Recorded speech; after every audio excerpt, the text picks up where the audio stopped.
charge number 584355C in docket number 2011 S1055 at the Superior Court holding at Manchester within and for the county of Hillsborough, aforesaid. In the month of December in the year 2011, the grand jurors for the state of New Hampshire on their oath present that Adam Miller, on or about the 4th day of October in the year 2011 at Manchester in the county of Hillsborough, aforesaid, did commit the crime of wiretapping, in that without the consent of all parties to the communication, he purposely intercepted any telecommunication or oral communication. Specifically, he recorded a telephone conversation with Mary Ellen McGorry of West High School without Ms. McGorry's consent.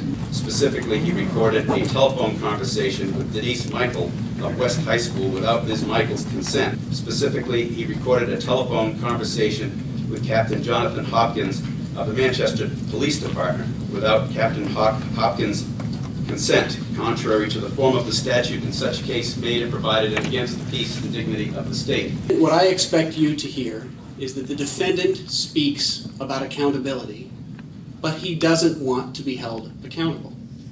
He wants you to excuse his criminal behavior. The fact is, there's laws that all of us don't feel like following, but we do. And that premise applies equally to the defendant. Simply because you don't feel like following a law does not mean that you get to ignore it. Think for just a minute what would happen if everyone in society had that same idea. If people only followed the laws that they wanted to, there would be no law at all. The facts in this case are simple and they're straightforward. The defendant recorded telephone conversations that he had with 3 people.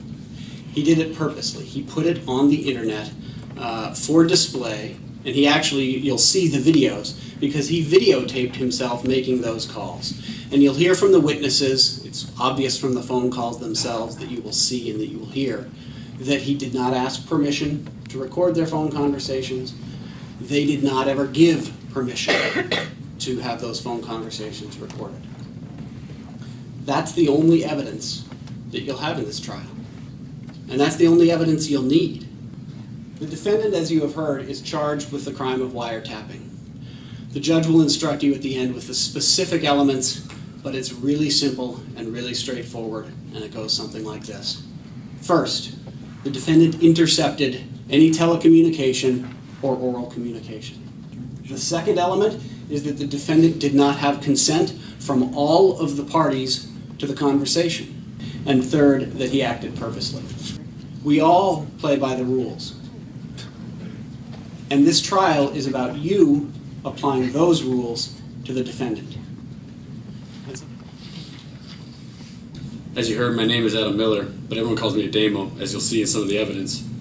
I'd like to take a moment to talk a little bit about myself before I get into the details of my case, so you have a better understanding of who I am. I'm 30 years old and moved to New Hampshire about 2 years ago. I came here because I was told this was the live free or die state, a place where personal freedom is respected by the people. That's all I needed to hear to know that this was the place and the people that I wanted to surround myself with. So you see, I take freedom, the right to live your life without the involvement of government, very seriously. I also understand that with that freedom comes a great amount of personal responsibility. Shortly before moving here, I founded a police accountability website called copblock.org. Its primary purpose is to be a hub or one-stop shop where people from all over the country can share their views on policing issues today. It's grown substantially since its inception in 2010, and there are now over 50 Cop Block groups nationwide. I believe the success of the site isn't solely on the reflection of the hard work of myself and others have put into it, but also a reaction to the fact that the United States justice system that we are here with today currently jails more people than any other country in the world. People who are active at copblock.org, including myself, will document police actions and tactics used to hold police who abuse a person's rights accountable.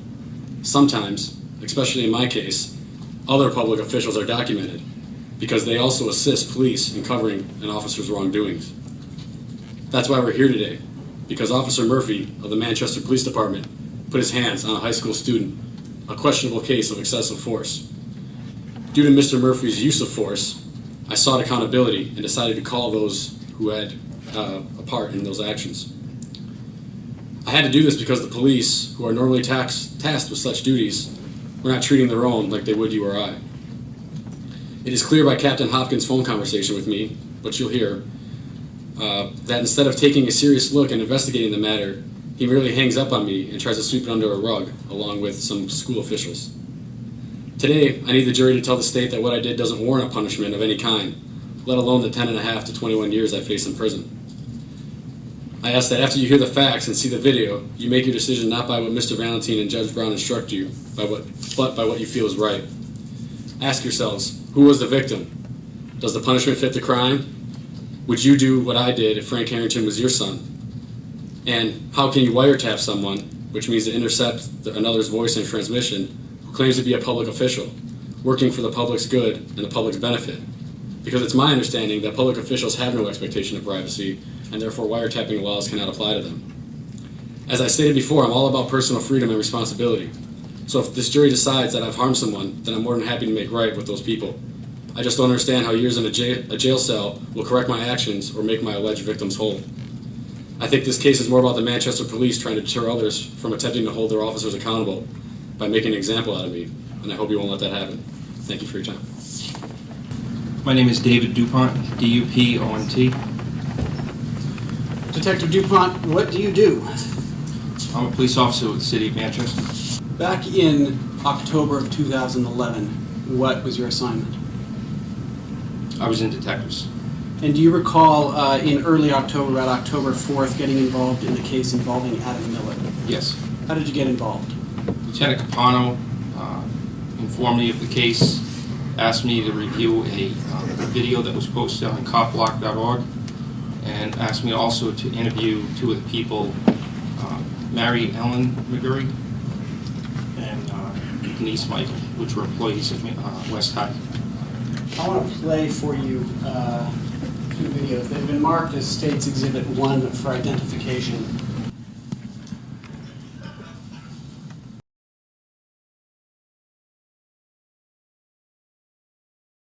That line to the officer in charge, is that recorded?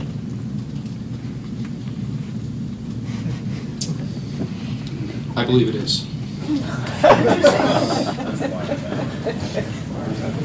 When someone calls into the main line and someone picks up the phone, is that line recorded?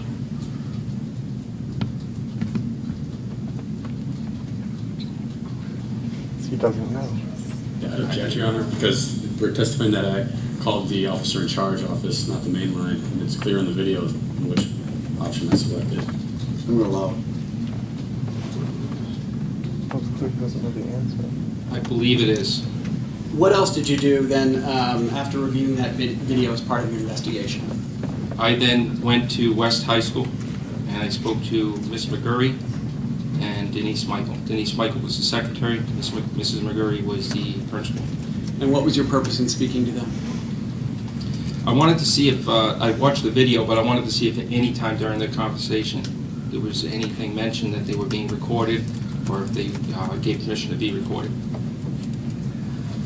You said, I'm sorry? Can you remind the jury how you were assigned to the alleged wiretapping case? Lieutenant Capano asked me to speak to Mrs. McGurry and Denise. So the alleged victims didn't contact you themselves? No. As a police officer, do you consider yourself a public official? Yes. Can you explain to the jury what expectation of privacy you have while doing your public duties? Objection, Your Honor, may we approach? What expectation of privacy do you have? Are all your actions, paperwork, you testified to being able to record individuals, but I'm sure all of that falls under public scrutiny in some form, is that correct?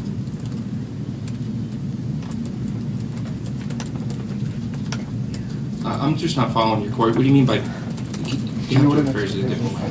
Are there things that you would do off-duty in your personal life that you wouldn't do while you're on duty? Objection, Your Honor.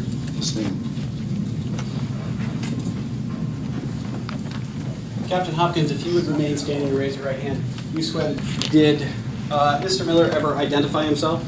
No. Did he ever say, who he was calling on behalf of or anything like that? No. Did you ever, did he ever ask for permission to record your phone conversation? No, he didn't. Captain Hopkins, have you heard of copblock.org before our interaction last October? Yes, I do. And what did you know about copblock.org? I know that copblock.org advocates the taping of police officers when they do their job. I've been on the website before, viewed some of your videos. I've been on it before. So it's probably a correct statement to say that you knew copblock.org supporters recorded their interactions with the police. Yeah, if I was told that at the beginning of the conversation, I would have assumed that I was being recorded. What did you think I meant when I said if you had any comment on such issue? You were looking for me to comment. And did you have any comment? Did I? No, I didn't have. I hadn't seen the video. So. Would you have acted any differently had I told you I was recording you? If you told me you were recording, no, I wouldn't have. So when did you report the alleged wiretapping and to whom? I wasn't aware of it until later on that day when Chief Mara came down and asked me if I knew I was recorded and that I was on the internet. And how did the recording victimize you? Objection, Your Honor. May we approach? Do you have an expectation of privacy while conducting your duties as captain? If I'm out on the street doing my job, if people want to videotape me, I don't have a problem with that. I don't expect privacy over the telephone. I do. You consider yourself a public official, correct? Yes, I do. I guess I have no further questions. All right, perfect. You follow. The state calls Mary Ellen McGorry now. And Ms. McGorry, what do you do? I'm the principal of West High School. What did you do before that? I was an employee of the Hillsborough County Attorney's Office, initially as a law clerk throughout law school, and then I was an assistant county attorney. My job. Your job. On October 4th, 2011, recall getting a telephone call regarding an incident in the cafeteria. I do. I want to play for you what has been marked as State's Exhibit 1.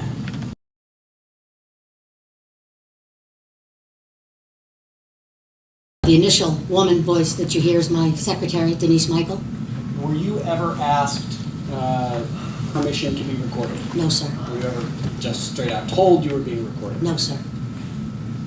Do you know, did the defendant introduce himself in any way? No, sir. When did you learn that you had been recorded? I believe when, I want to say it was a teacher or someone familiar with the case indicated that I was on the copblock.org website.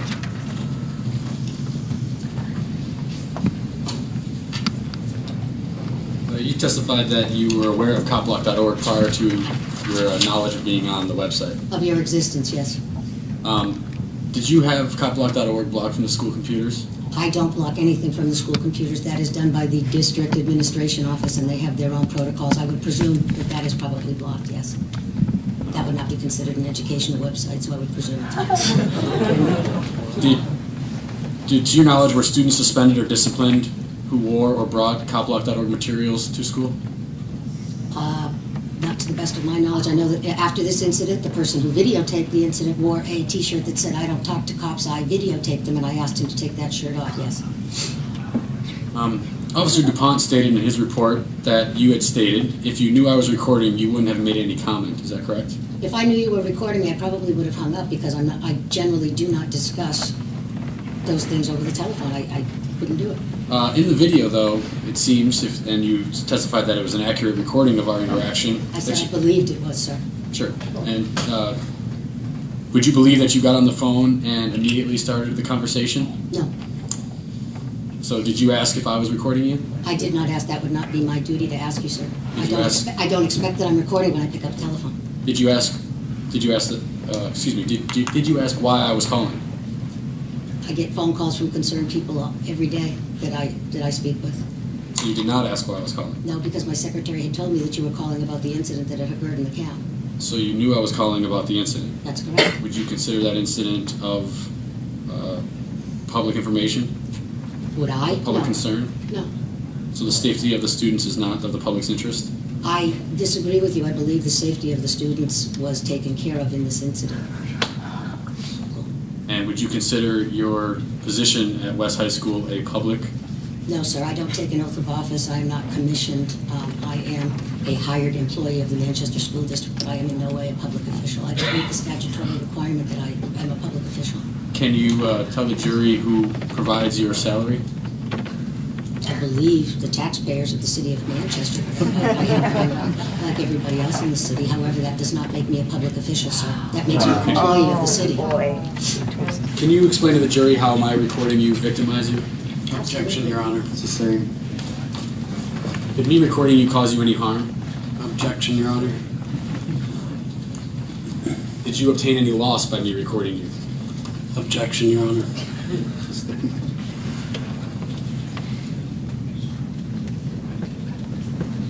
I was just talking with the state, Mr. Miller, bench obviously. Mr. Miller's going to stipulate, there was one additional witness, and her name is Denise Michael, Your Honor. Denise Michael, and she was the secretary to the principal. Mr. Miller's going to stipulate that he did not ask permission to record her prior to the recording of her.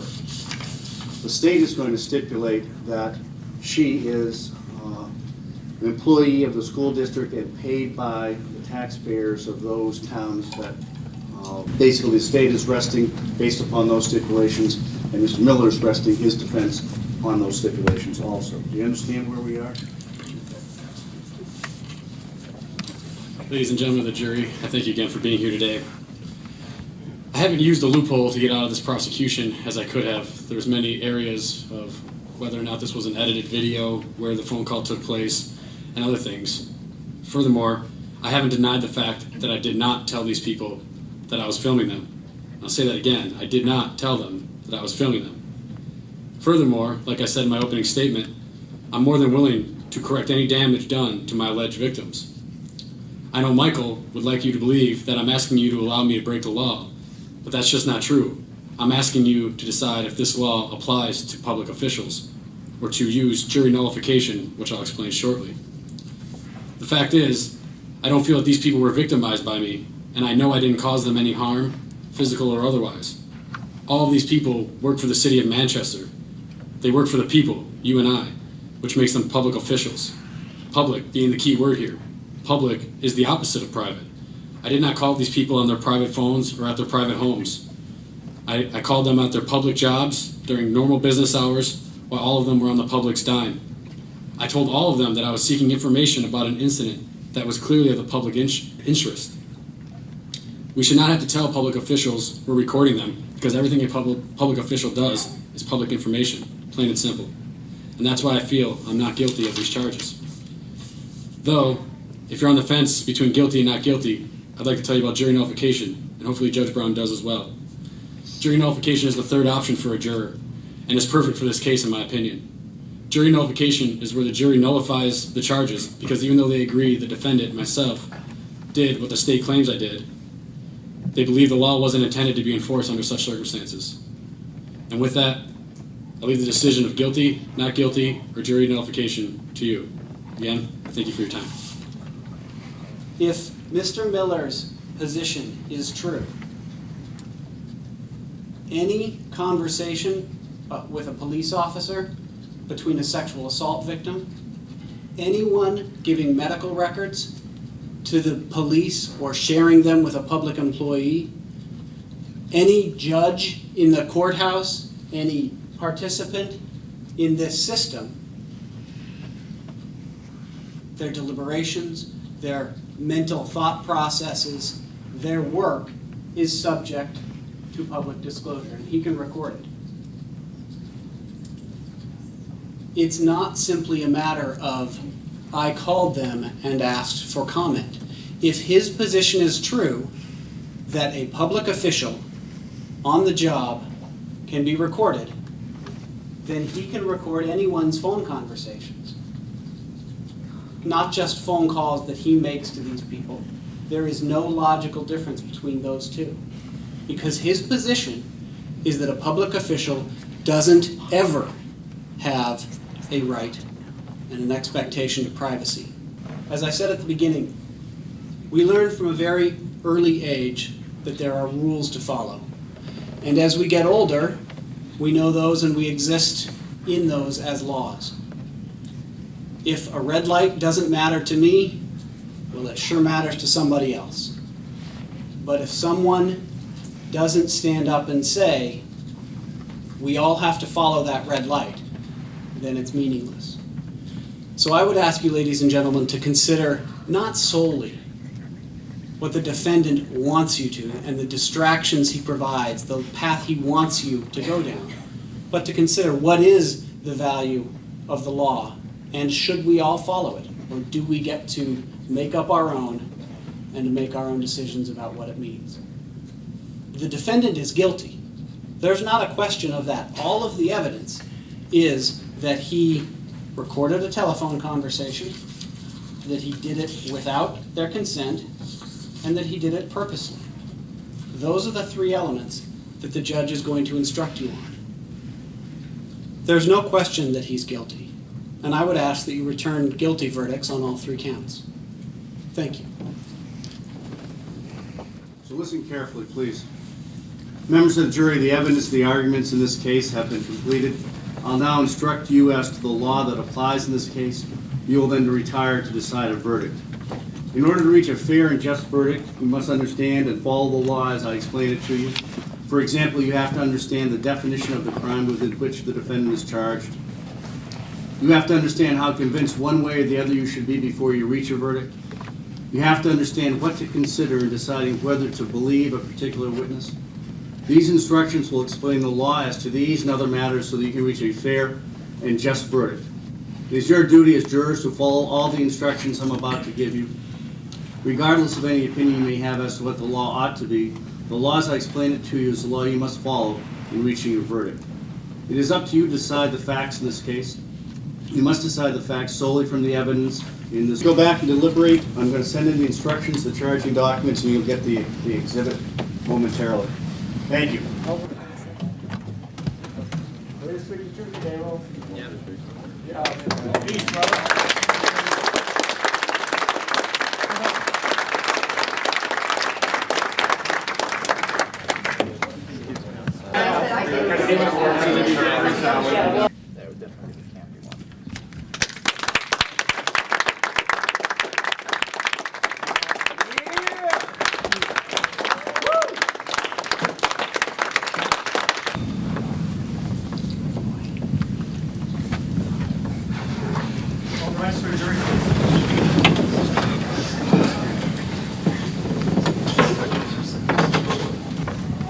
Sir, as to the charge of wiretapping involving Mary Ellen McGorry, has the jury reached a verdict? Yes, sir.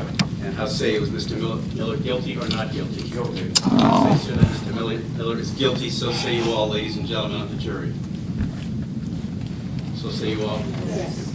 And as to the charge of wiretapping involving Denise Michael, has the jury reached a verdict? Yes, sir. And how say, was Mr. Miller guilty or not guilty? Guilty. Say Mr. Miller is guilty, so say you all, ladies and gentlemen of the jury. Yes. And as to the charge of wiretapping against Mr. Miller involving Captain Hopkins, has the jury reached a verdict? Yes, sir. And how say, was Mr. Miller guilty or not guilty? Guilty.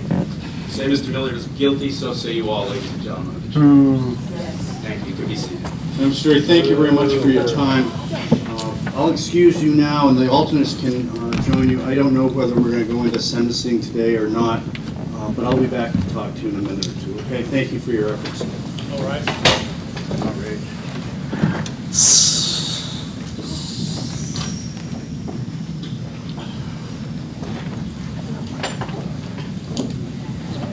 $160 years ago, it was illegal to teach black people how to read. We're going to uphold that law? So much for free speech, freedom of the press.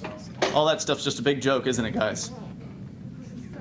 54th in the world, yes? Yep, just a big joke. You cats pretend like you give a damn about those things, right? Swear an oath to the Constitution and all that like it means something. What a bunch of nonsense. You know, in an unjust world, the only place for just people is in jail, and that's where you're going to put this man. It's sick. You guys could refuse to be part of this at any time you wanted to. I tell people you're poison doing it. Hero, Ademo. What are we doing? The state is asking for a 12 months House of Corrections sentence stand committed. That would be consecutive to the current Manchester District Court sentence that he is serving. The defendant would also be required to participate meaningfully in completely counseling, treatment, or educational programs as directed by the correctional authority. He would be ordered to be of good behavior and comply with all terms of the sentence. And he would be ordered to have no contact with Mary Ellen McGorry or Denise Michael, and to have no contact with Jonathan Hopkins except for official police business. On the other two charges, the state would recommend a suspended 1 to 3 year prison sentence that would all be suspended for a period of 5 years, consecutive to the House of Corrections sentence I just read and concurrent with each other, with the same participation in counseling, the same good behavior, and the same no contact order.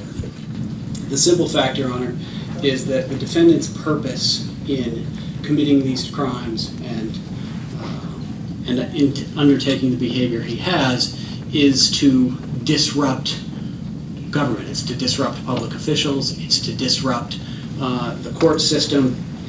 His stated goals, including on, you've seen him wearing the Never Take a Plea shirt, is to actually to clog the court system and to try to make it so onerous that the state can't prosecute these crimes. The jury very clearly rejected his attempt to nullify. It wasn't even a question of guilt. It was simply that the defendant didn't want to be held accountable for that. This case, while there's an obvious punishment component and to the extent there can be rehabilitation, the rehabilitative component of the suspended sentence, this sentence is primarily about deterrence, both to the defendant as well as to the many supporters here today. The fact of the matter is, that's the only thing that the state can do to Mr. Miller to communicate that this behavior won't be tolerated, that he doesn't get to make his own. Well, I don't know if this is the part where I tell you I didn't touch the little kids or steal the stuff because I have some sort of mental problem or remorse, but I mean, I don't regret what I did. I fully was aware of what I did, and I think that jails weren't built for people who make phone calls or use chalk, and maybe there'll come a time where this court will have to make a decision on whether using up government's resources on the bed I will occupy as opposed to somebody who's actually violent. Michael brings up my intentions. My intentions are about transparency and accountability, something that doesn't seem too popular in government these days. So it's not about disrupting things or violating laws. I mean, well, certainly bad laws like this one, but there's going to be no rehabilitation for me. I'm not ever going to think that what I did was wrong. So if you think deterring me from trying to be an activist by locking me up in jail, you can go ahead and think that, but I don't think it's going to work. Anything further? We will be replaced by I don't know. I should let me go home. Did anything further? No. I'm not going to accept the state's recommendations.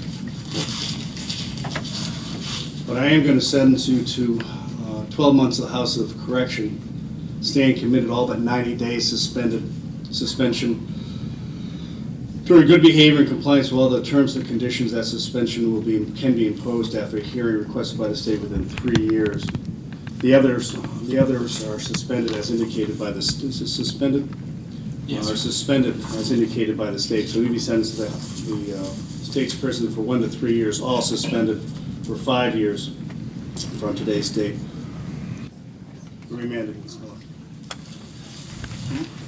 Love you, Ademo.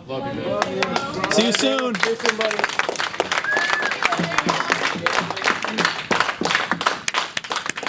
just want to let you know that I'm going to head home and call Mr. Hopkins on the phone and ask if he has any comments to make. I'm going to record him.